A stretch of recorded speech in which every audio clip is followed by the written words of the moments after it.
कधीच नाही चुकणार तुमचे फेवरेट टीव्ही शोज झी5 सोबत, तेही एकदम फ्री। संगीतचा कार्यक्रम बाकी आहे, माझा डान्स बाकी आहे आणि मी या डान्ससाठी खूप मेहनत घेतली आहे ना।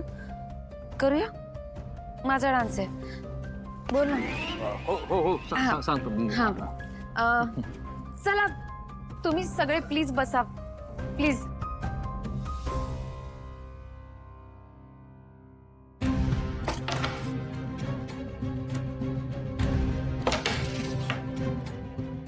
मी काय म्हणते, तू कसं काय आला आज इथे?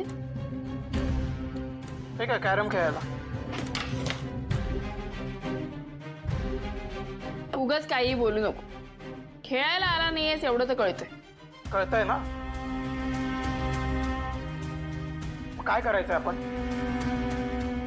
कशाचं? कशाचं?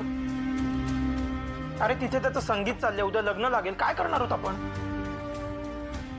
मी काय सांगू, त्याला खूप गैरसमज आहेत माझ्याबद्दल आणि हे बघ, त्याला त्याच्या प्रेमाची जाणीव झाली पाहिजे। अगं पण कशी होणार शिवा? त्याला इतके गैरसमज आहेत, तो त्या फाईटचं घेऊन बसलाय। अरे मांजा, मी काय करू? मला नाही कळत आहे, त्याला प्रूफ द्यावे लागणार, मग कळेल। माझा पुन्हा तोच प्रश्न आहे, हे पुरावे आपण आणायचे कुठून आणि काय करायचं आपण? मला माहित नाही। हा गैरसमज मी दूर करेन शिवा, काळजी करू नकोस। आणि तुझ्या या अवस्थेला जे कोणी जबाबदार आहेत त्यांच्या विरोधात पुरावे सुद्धा आणेन मी।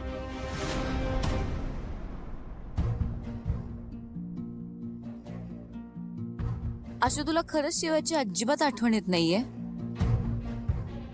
नाही मिस करत आहेस तिला? बायको म्हणून सोड, पण मैत्रीण म्हणून पण? नेहा, हा? काय झालं? नाही मला वाटलं नव्हतं तू तू इतक्या लवकर लग्नाला तयार होशील। आता तर लग्नाचं फंक्शनही सुरू झालंय। तू नक्की मनापासून तयार आहेस ना? एकदा मी एखादी गोष्ट ठरवली की ती पूर्ण करतो। नाही पण तू तू ठाम आहेस ना? हो, भाऊ म्हटले ना आता एवढं सगळं।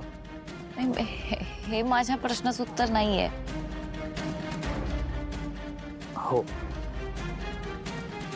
मी ठाम।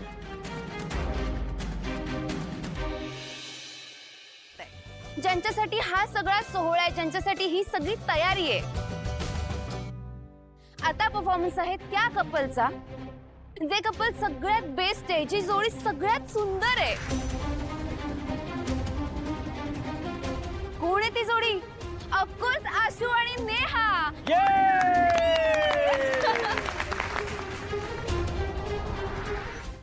झी5 ॲप डाउनलोड करा आणि पहा सर्व एपिसोड्स एकदम फ्री।